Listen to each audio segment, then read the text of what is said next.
One Wednesday morning in Calgary, the city's largest construction site falls silent. Federal officers appear, work stops, IDs are checked. On the surface, it looks like straightforward law enforcement. But if you've watched Canadian politics, or any politics, long enough, you learn to ask questions. Why now? Why this specific high-profile location? A location guaranteed to attract news cameras? Was this truly about checking work permits? Or were we watching a carefully staged piece of political theater? A calculated move in the ongoing federal versus provincial power Canada struggle? Today, we peel back the layers of the political fallout Calgary raid. This wasn't just a raid. It looks like a move in a high-stakes chess game, a battle for control, for narrative, and for the future of Canada immigration policy debate.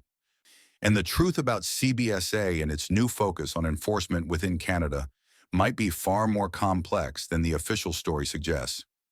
Rising action, the official story, and the cracks. Let's start with the official narrative, the story presented to the public. Legal experts, quoted in the initial reports, frame this as part of a broader shift in CBSA enforcement. This sounds plausible. Public frustration over immigration pressures has been building, as the original video highlighted, simmering for years. So a government demonstrating action seems like a logical response. The evidence seems to support this narrative at first glance. We know about the significant funding boost, $1.3 billion. We know about the hiring of CBSA 1,000 new officers and an equal number of RCMP officers. And crucially, we heard the official justification directly. These resources were allocated not just for the border, but explicitly for critical enforcement within Canada. CBSA inland enforcement is now official policy. It sounds decisive. It sounds like the federal government in Ottawa is finally getting tough, listening to the concerns of ordinary Canadians. But let's pause. As an analyst, you look for inconsistencies. You look for actions that don't quite fit the stated motive. Crack number one, the location. If your primary goal is maximizing the number of apprehensions of unauthorized workers, is a massive, highly visible, daytime raid on one of the most prominent construction projects in Alberta the most efficient tactic? Or does it maximize media exposure? This wasn't a quiet, targeted operation. This was public. This felt like a statement. The choice of the Calgary Event Center project wasn't likely about operational efficiency.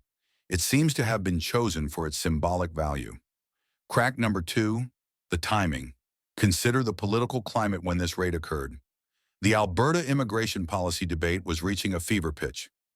Public discontent over housing costs and job competition, often linked rightly or wrongly to immigration, was high. Alberta's provincial government, led by Premier Danielle Smith, was actively challenging Ottawa's authority on multiple fronts. The raid didn't just happen during this period. It happened at a moment that perfectly amplified the existing political tensions. It provided dramatic visuals that fed directly into the ongoing narrative of federal failure and provincial frustration. This doesn't feel like routine enforcement timing. It feels like perception management. It feels like manufacturing a moment to send a message. We are doing something, even if that something doesn't address the root cause of the problem. Climax, the political battlefield. Ottawa versus Alberta. So who benefits from this perfectly timed, highly symbolic enforcement action? To understand the real game, you need to understand the motivations of the two main players on this chessboard. The federal government, Ottawa, managing a policy crisis. Let's be blunt. The current federal government's immigration policy is facing a crisis of its own making. The Canada immigration policy debate has been dominated by the government's push for high intake numbers. But this policy, particularly regarding temporary residents, has had massive, arguably unmanaged consequences. We're talking about the 2.8 million plus temporary residents currently in the country, students, workers, others. As we established, this isn't hundreds of thousands, it's millions. The pathways to permanent residency remain narrow and complex for many. This has created what experts call the temporary resident trap. Millions are left in limbo, contributing to the economy but without clear futures, making them vulnerable. From a policy perspective, this looks like mismanagement on a grand scale. It created enormous pressure on housing, healthcare, and social services. Pressures felt most acutely at the provincial level. Now consider Ottawa's political motivation. The government is facing intense public backlash over the cost of living, the housing crisis, and the perception that immigration levels are out of control. Their approval ratings reflect this public discontent. They desperately need to appear proactive. They need a political win, or at least the appearance of taking action. Enter CBSA Inland Enforcement. What better way to signal toughness and control than a highly publicized raid? It allows Ottawa to look like it's responding to public anger about unauthorized work, and without fundamentally changing the high-intake immigration policies that contributed to the problem in the first place. Think about it. Actually deporting 2.8 million people, or even a significant fraction, is logistically and politically impossible. But funding CBSA 1,000 new officers and authorizing visible actions like the Calgary raid, that's achievable. It generates headlines. It looks like decisive action. It helps manage the political fallout Calgary raid, not by solving the root problem, but by addressing the public perception. It's classic political crisis management. Create a controlled spectacle to distract from the underlying systemic issues. The truth about CBSA's expanded role might be less about strict enforcement and more about strategic public relations for a government under pressure. The provincial government, the power play opportunity. Now shift perspective to Edmonton, Alberta's capital. For Premier Danielle Smith and her government, focused on provincial autonomy and challenging federal overreach, the Calgary raid wasn't a problem, it was political gold.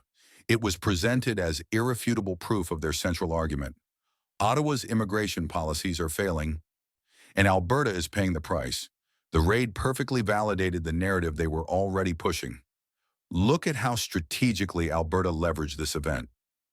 Tactic number 1, the survey and framing.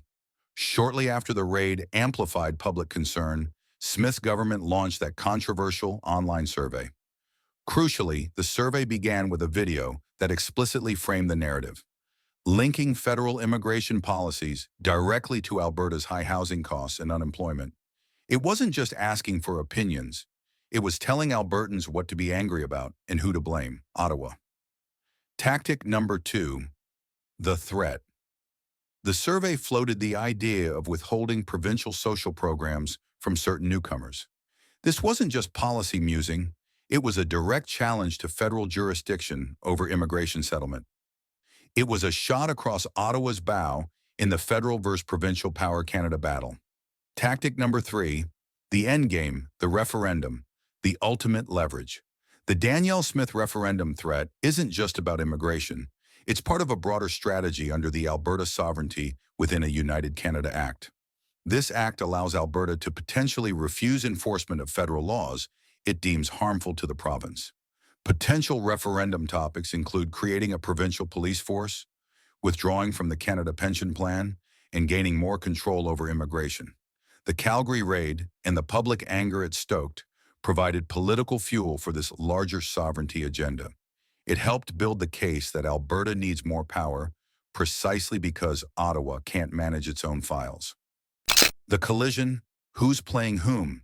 So, you have two political players, both seemingly benefiting from the same event. Ottawa gets a PR win, appearing tough on enforcement to appease national voters.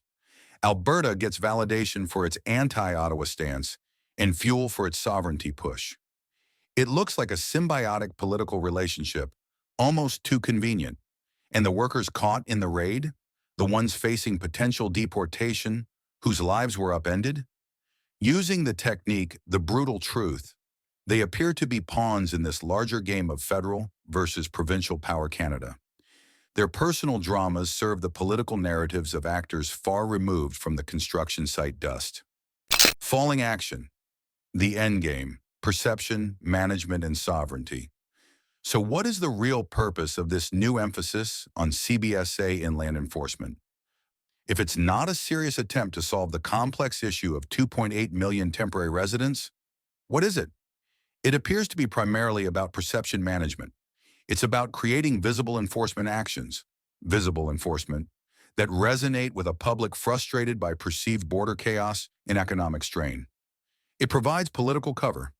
It allows politicians at both levels to say they are doing something, while the core policy challenges remain largely unaddressed.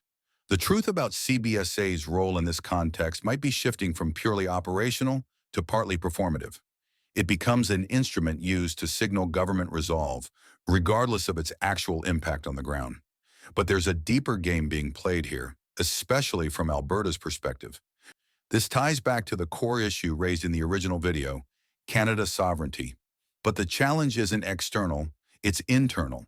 The Canada immigration policy debate has become a proxy war for a fundamental battle over jurisdiction and power within the Canadian Federation. Who controls the levers of immigration? Who determines the economic and social future of the provinces? Who defines what Canada's sovereignty means in practice? The federal versus provincial power Canada dynamic is being tested. Actions like the Calgary raid, regardless of Ottawa's initial intent, are being weaponized by provinces like Alberta to argue for a devolution of power. They use these events to say, if you can't manage it effectively and fairly, let us do it. This political fallout Calgary raid is not an isolated incident.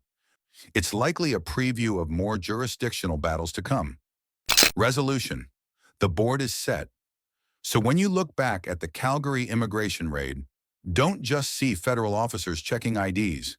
See it for what it likely was: a calculated political move on a national chessboard, a performance orchestrated or at least opportunistically leveraged by multiple players with distinct agendas. The federal government trying to manage the optics of its own policy failures.